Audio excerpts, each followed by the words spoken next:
Hi everyone, this is Daisy here, aka Professional High Priestess, and I wanted to drop a video today regarding calcification versus fluidity on your healing journey. And the analogy that I want to use, well, first of all, I want to talk about a little bit. I'm inspired to do this channeling based off of the video that I posted the other day, talking a little bit about my story, and I got a lot of different emails from individuals, and I just want to say thank you for everyone who had emailed me. And I got some mixed messages from individuals, and ranging from, oh, well, don't give them your power away, don't let them see you sweat, to, oh, well, practice what you preach then. And I even had somebody say, well, what did you do to attract a gang rape? Just a lot of nonsense. But anyways, what I want to say first is, when you're on your healing journey, it's fluid. It's up and down. It's not linear. You're not going to feel the same exact way every single day, right? It's like the analogy of a heartbeat. You guys know how they put you on the little machine, the EEG, and it goes bloop, bloop, bloop, up and down, and you see your heartbeat going up and down. If it was if it was flatline, right, meaning just straight linear, you'd be dead, right? It's the same thing with your healing journey and learning how to be fluid on your healing journey, meaning there's going to be days where you're good, there's going to be days where you're bad, and you just have to deal with both of those. That doesn't mean that you don't practice what you preach, and that you don't take care of yourself, etc., or that you're being weak. It just means that you're a human being and you're experiencing a full range of your emotions.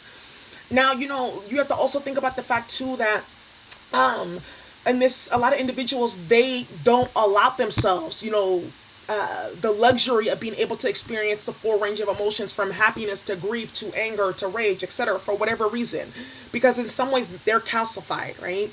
And then on top of that, especially if you do any type of like healing work, or you do any type of work in the community, working with children, working with families, or therapists, stuff like that, it's kind of like a type of reverse dehumanization, meaning if you show, you're not allowed to, have rage or be angry or be sad or cry or things like that, because it's considered like a type of weakness, and that, that you're not really who you say you are. That's not true. Matter of fact, you're actually even more who you say you are, because you're allowing yourself to feel that energy as it's happening now. You're allowing yourself to be authentic in how you feel. A lot of individuals, excuse me, they walk around society like masking their emotions and gaslighting other people who express their emotions, and gaslighting themselves.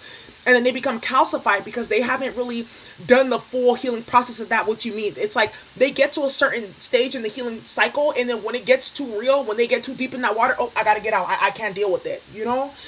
So, for those of you who are watching this right now and you're in this process of like your healing journey, just understand that yes, there's ups and downs. Like, you're going to climb hills and mountains, and then there's going to be plateaus, and then there's going to be deep dips in the valley that you're going to have to climb down into and then climb up out of, right? And that doesn't make you a charlatan, or fake or unstable, or, giving power to your enemies. It just makes you a human being, and it means that you're going through the journey authentically. As long as you keep your eyes on the prize at the end of the day, which is what is the healing, what is the karmic lesson, and what is this specific karmic cycle, either from this lifetime, ancestrally, or past lifetimes that I'm healing and working out, you're on the right path. And another thing too, like, I'm a water sign, and it kills me like when people tell water signs to stop being emotional. You don't see people telling air signs to stop being air signs. Like, that's the point of being a water sign. Come on now, you need all four elements in order to be balanced.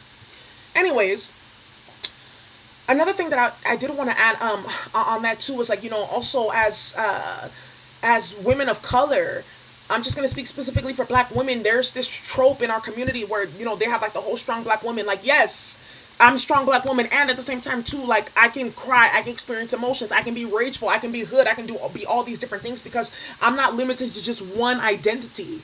There's several manifestations of oneness within me that seek to, be expressed. And just because someone else is uncomfortable with it, or they have their own view of how I should express myself, doesn't mean that I'm doing it wrong, if that makes some sense. And, for a lot of us, we were told, oh, don't cry, or this and this and that. And that's unhealthy. Sometimes you need to let stuff out. Sometimes you need to maybe go to the mountains and scream. Sometimes you need to vent. You need to let that out, because that's energy, and it can be toxic when it builds up and it's not processed. And a lot of people were even commenting, on there, saying like, wow, by sharing your story and being vulnerable, it allowed me to be vulnerable. It helped me see a different layer to my situation. It helped me unpack, a layer, and help me release something by understanding, what was really going on and hearing it from someone else. That's why I share my stories with y'all. Not because I don't practice what I preach. That's just projection. It's narcissism, and it's just like underhanded, like petty comments. Not because like, oh, I'm trying to give power to my enemies. It's not about that. I don't. I'm not thinking about them when I'm on my healing journey. I'm thinking about me and myself and what works for me. If they see that and they're like, oh, ha ha ha, like she's emotional, da, da, da, da, that's a reflection of their mental illness.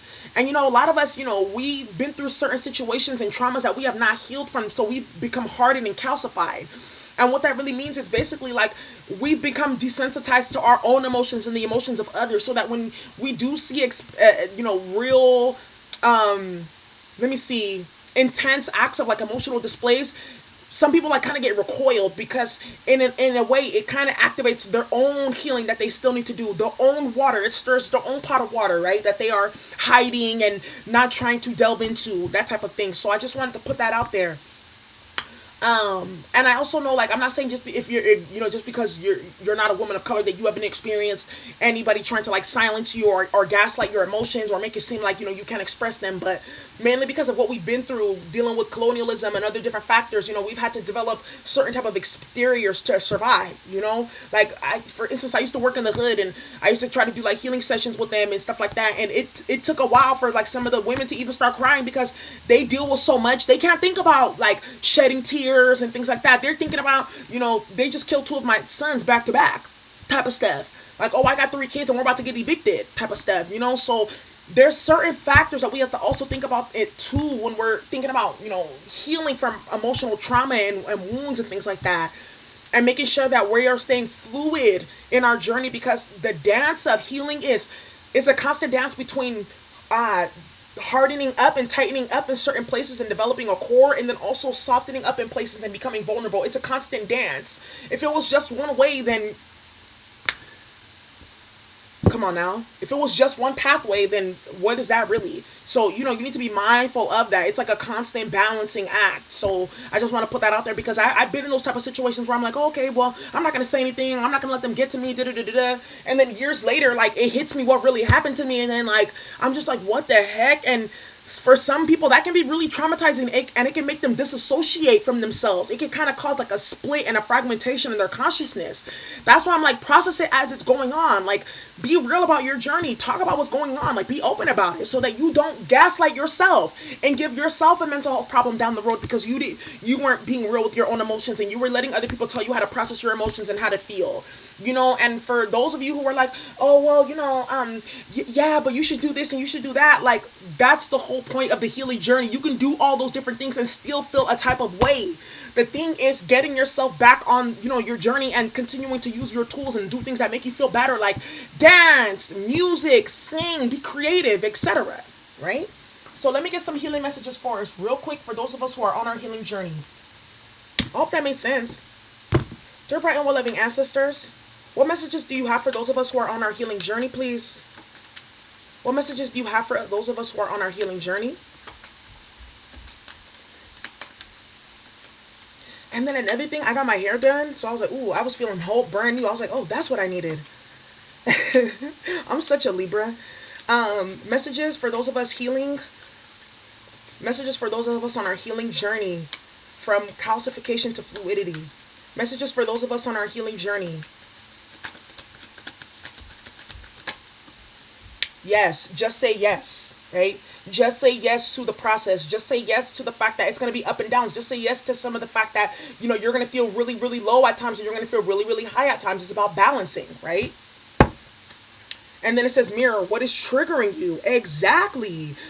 This is what I was saying earlier. Wow. And then don't dim to fit in. This is another thing too. A lot of individuals, they haven't really like completed their healing journey, and they've kind of like stagnant and stopped at a certain level because they're dimming their light, or they're conforming and they're contorting and they're kind of like gaslighting themselves in order to fit into a specific type of archetype or role or personality or persona that they conceive as more appealing or more acceptable by society. And that in all essence is dimming your light as well. And then the mirror, who or what is triggering you, for those of us on our healing journey. For those of you who, are in the calcification state, what is triggering you that you currently need to heal right now? This Pluto retrograde is bringing up a lot, and the different planetary transits that are going to be happening in the next few years is going to be bringing up a lot for us to heal, because it's basically shaking the bones of the earth and rattling the dust off, right? For us to be able to kind of, make that assessment, Seven of Pentacles energy, right? And then at the flip side too, this could be for those of you in the fluid stage, what is currently triggering you right now that can help you move further into, getting up that hill, and further into having the courage and the muster and the energy to kind of go down into that valley, or that dip, and then climb up and out so you can get to that plateau and be more balanced. What is it, right? Let's get some messages here from Isis. Dear bright and well-living ancestors, what messages do you have for us on our healing journey? What messages do you have for those of us on our healing journey?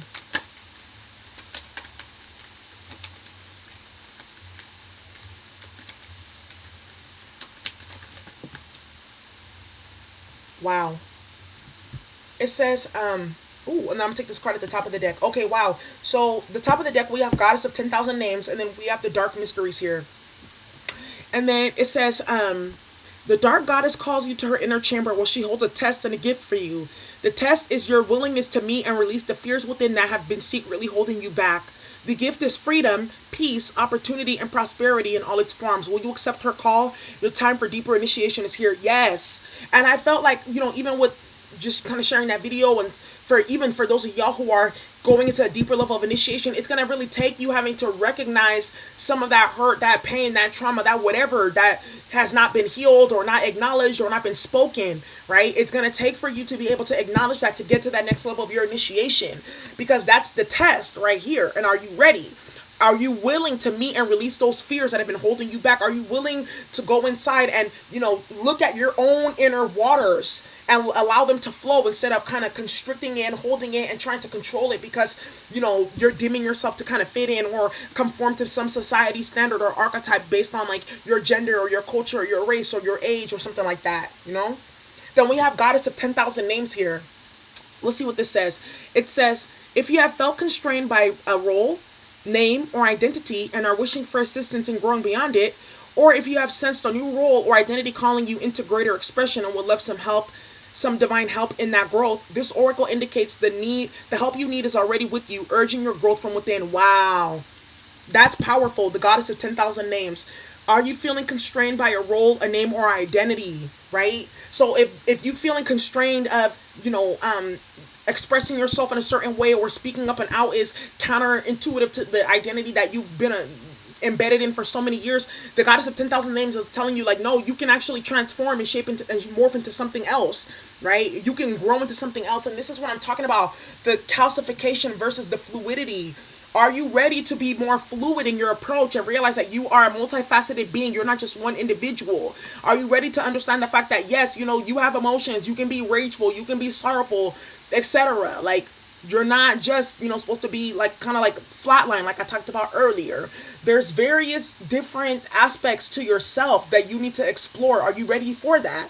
I remember they had this, when I was growing up, people used to make fun of me because they'd be like, oh, you're not black enough because like I was happy and I wasn't like involved in like fuckery. Like, it was just weird things. And I'm like, why do I have to be partaking in certain different forms of negativity to embody my blackness? Like, and the funny thing is, a lot of the people that were saying that to me, like, I used to be in the library. Okay, I'm gonna tell you, I used to be the librarian's assistant. So I learned the Dewey Decimal System when I was like in the 4th or 5th grade, and I used to restock all the books. So I had access to all the new books that would come in. So I was like reading Toni Morrison in the 7th and 8th grade, like Octavia Butler, all of that, and Black history books and all these different things. I was doing that when I was like in 7th or 8th grade, and I was considered weird. But I was so connected to my ancestors and my lineage and who I was that was considered like, you're not black enough. Like, it was just a weird thing. And I was just like, I'm not confined to that stereotype or that identity that I need to act in these certain ways in order to embody the identity or connection to my ancestors. Like, that's just like one example. But anyways, I hope y'all enjoyed this channeling, and I hope you enjoy. Thank you so much. Bye.